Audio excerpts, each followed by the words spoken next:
I was 13 or 14 when the story took place. I'm a female for extra context. I lived in a trailer park in a small town.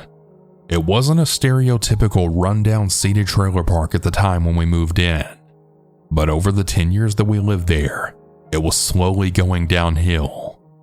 Anyways, I woke up early every morning during that time of my life so that I would have enough time to read my Bible and also have time to spend alone with my devotions before I had to get ready for school. Well, I was doing my usual morning routine of reading my Bible with a small lamp on in my room. I began to hear what sounded like taps on my window, so I stopped reading and listened intently to the noise.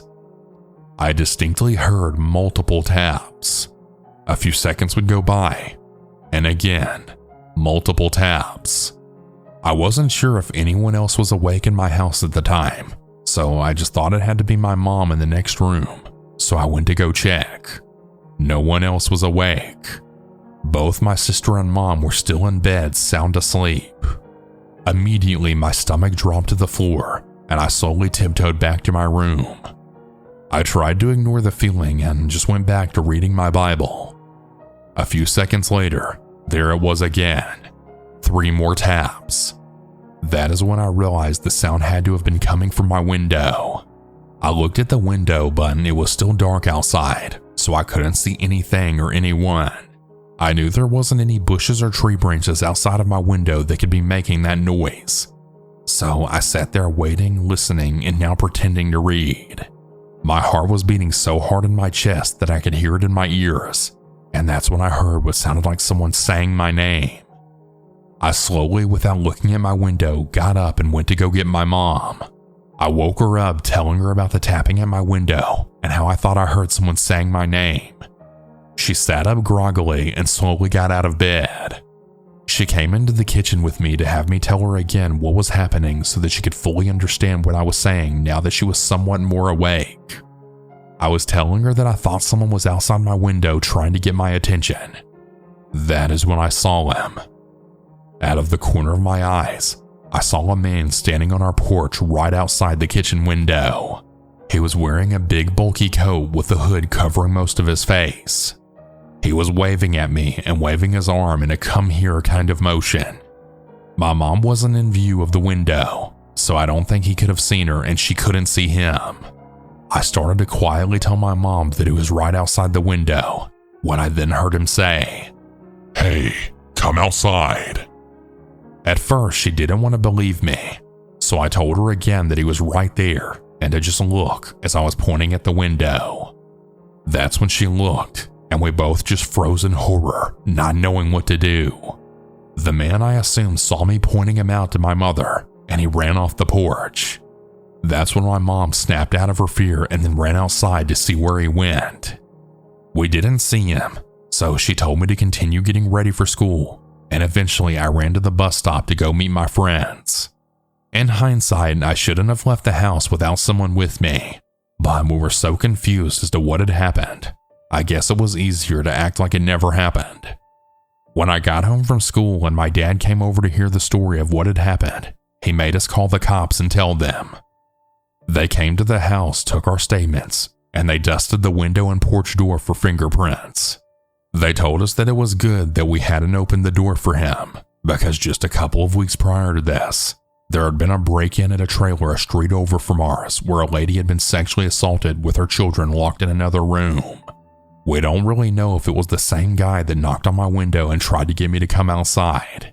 We never heard from the cops on whether or not they found the guy. Even to this day, almost 20 years later, I still think about that morning, and I'm so grateful that I didn't open that door. For reference, I'm a 19-year-old female, not an average build and 5'4". The story took place during the summer of 2023. It was mid-June and late at night. The previous day, my mother had paid me for doing chores around the house like I'm normally supposed to do. It was only $20, and there was not a lot I could do with it, so I decided to walk up to Walgreens. Keep in mind, it was 9 o'clock at night, and not a lot of people were out and about around this time. Anyways, I already had a dress on, so I slipped on my sandals and grabbed my Cash App card that I normally use to purchase things at the store since I didn't have a real bank account at the time. Now, I live in a trailer park that's filled with creeps, drug addicts, and alcoholics, so I always keep my pocket knife on me in case anybody decides to come up behind me or try to put their hands on me. The Walgreens I was headed to was a 5-minute walk away from my house, so I figured I would be in and out within a 20-minute span.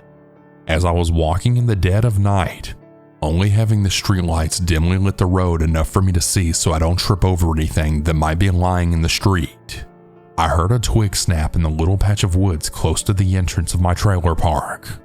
I swiftly turned my head to the right as I was on the left side of the street. I thought nothing of it, so I kept walking. About another 5 to 10 steps later, I hear rustling in the bushes in the same spot that I heard that twig snap. At this point, I pull out my pocket knife and stare at the woods, expecting someone to jump out at me. I stood there for about 5 more minutes, not hearing another sound come from the woods.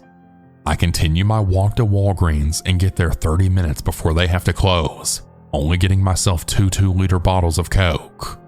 I pay at the register and make my way out the doors, carrying my Cokes in a shopping bag, occasionally switching it from hand to hand so my fingers don't turn purple. As I reach the entrance of my trailer park, I anxiously stare at the patch of woods for a brief moment, hoping that what I had heard earlier had to have been a stray cat, maybe even a deer by chance. I stared at the road ahead of me, hoping that would take my mind off my anxiousness. Just what I had feared. I heard footsteps coming from the tree line of the woods. They were not an animal's footsteps. These were human footsteps. I once again took out my pocket knife, gripping it tightly as I now walked at a swifter pace. I then hear those same footsteps leave the tree line and then step onto the concrete. I whip around and see what looks like a man, probably about 6'1", dressed in all black, standing under one of the street lights. I stared at him for maybe about 30 seconds before I turned around and started booking it down the street to my house. As I got closer to my house, my heart dropped as I heard the man running after me, his footsteps now reaching closer and closer to me. I run even faster, eventually getting up the stairs on my front balcony to my house. I hurriedly open the storm door, then open the front door, shut the storm door, and then shut and lock the front door. I anxiously look through the peephole on the front door and see the man now walking away from my house and then vanishing into the darkness. I sighed a breath of relief, but my heart was still pounding through my chest from the sudden adrenaline rush and running to get home so quickly. I was really hesitant to tell my parents, knowing that they'd bicker at me about going out late at night. I eventually called my boyfriend and told him what had happened. He seemed pretty understanding, and he told me that I should only go out during the day from now on, never do it late at night. I told myself that I never in my life would ever go out at night ever again. Let this be a warning to those of you who go out late at night. Always bring a weapon with you, and always trust your gut. So this happened in the early 1990s. My best friend Diane's mom had to work all night, so she asked if I wanted to stay over, and of course I said yes. She lived in an older trailer park closer to the industrial side of town in Florida. At the time we were both 17, and cell phones weren't really a thing, and she didn't have a house phone. I had to use the bathroom, so she came in there with me, and we were just hanging out and talking about boys. All of a sudden, we had heard banging underneath the bathroom floor, and we were instantly terrified. Now, it was dark outside, but we peeked out of the front door anyway. We didn't see anything, so we just sat down and started talking again. The banging started again, only this time it was underneath the living room floor, so we grabbed a butcher knife from the kitchen and then sat down hoping the knocking would go away. It didn't. We heard it once again, so we went outside with the butcher knife and then sat on the steps. Scared out of our minds, we just sat there looking and listening. We had heard a noise from underneath the trailer again, so we had took off running to the store, which was about an acre away. The store was closed, but we had used the payphone to call the police. They told us to go back to the trailer and wait. We didn't realize that we had left the butcher knife on the steps, and to our horror, the knife was now gone. We then ran inside and waited for the police. They saw a young man who had turned out to be 18 years old walking away from the trailer park with the butcher knife in his hand. He had told them that his friends had dared him to scare us. We didn't press charges, but we never saw him again. The story probably isn't nearly as scary as it sounds. At least it wasn't when it happened to me, since I was just a kid and had no idea just how much danger I was in at the time. Looking back as an adult though, it really sends a chill down my spine, and I'll be forever grateful to my friends who may have inadvertently saved my life that day. I'll start with a little background.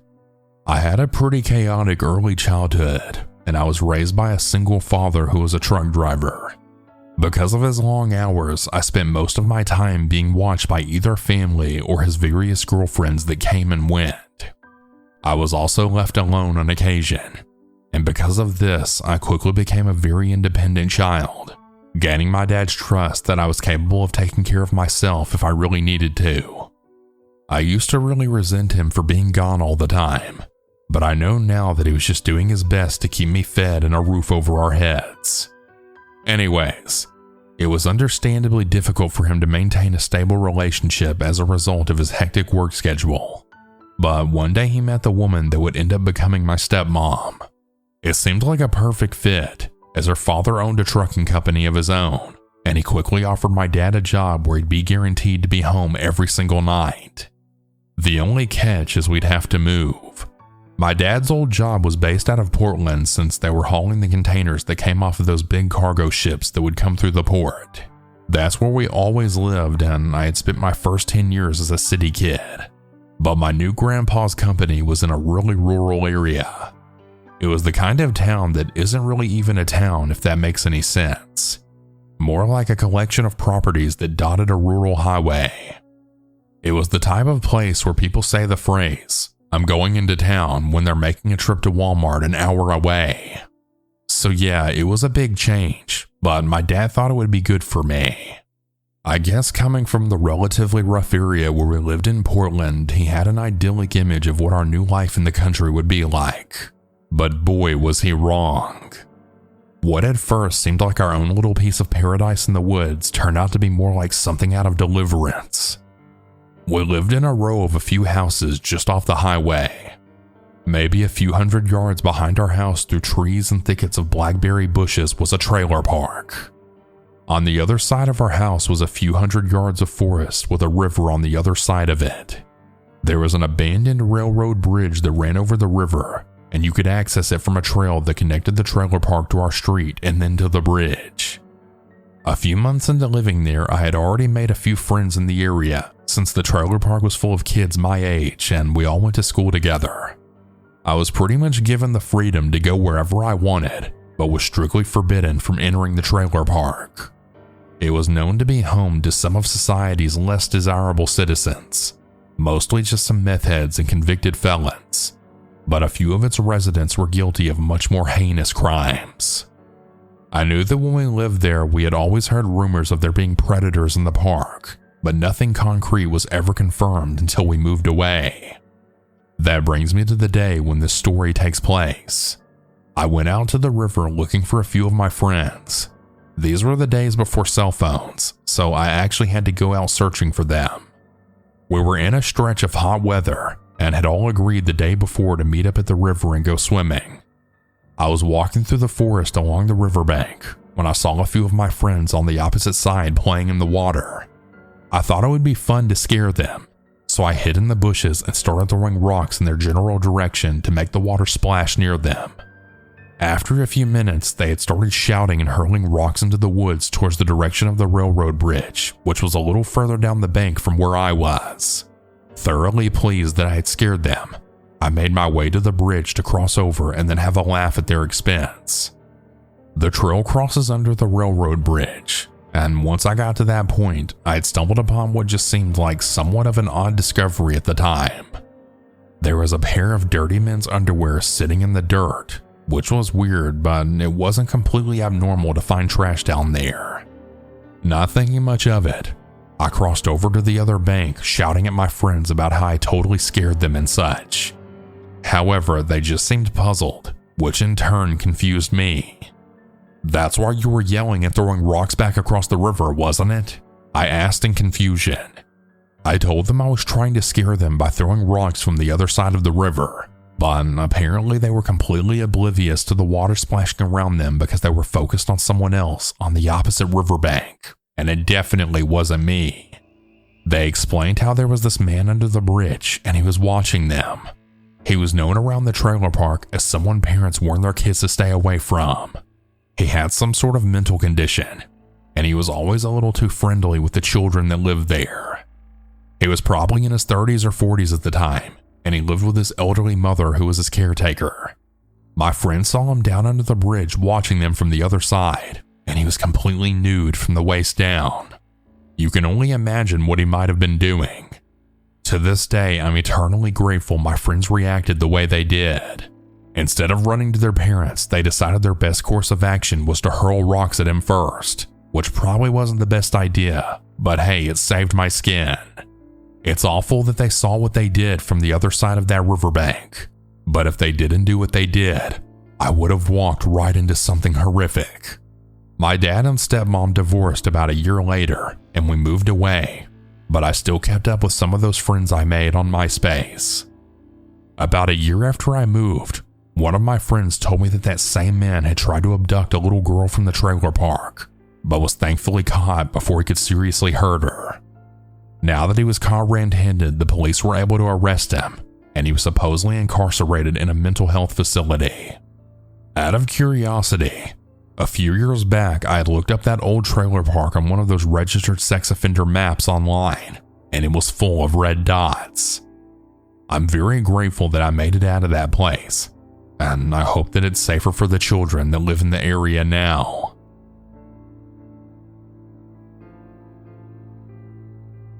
This happened to me about 10 years ago when I was 17 or 18.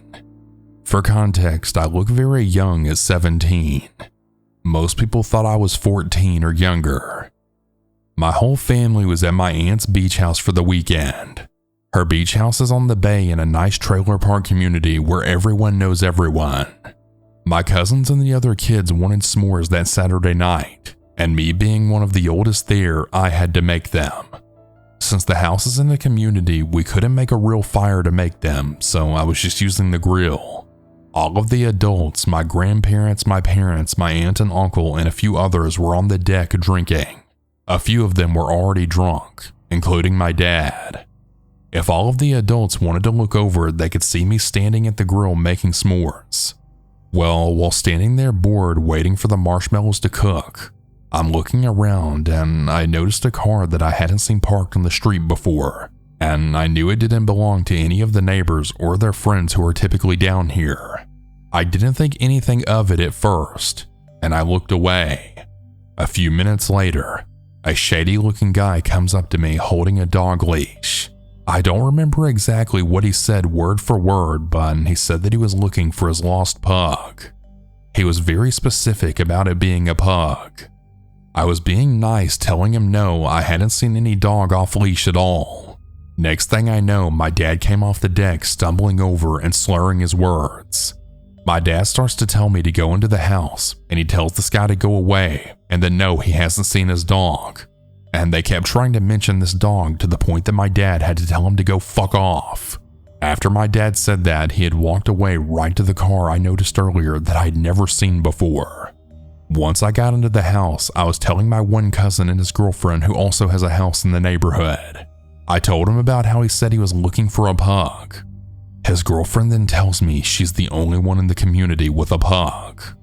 They say that pedophiles will use dogs as a tactic to try and lure children, but I've never seen it happen or heard it happen to a person until it happened to me.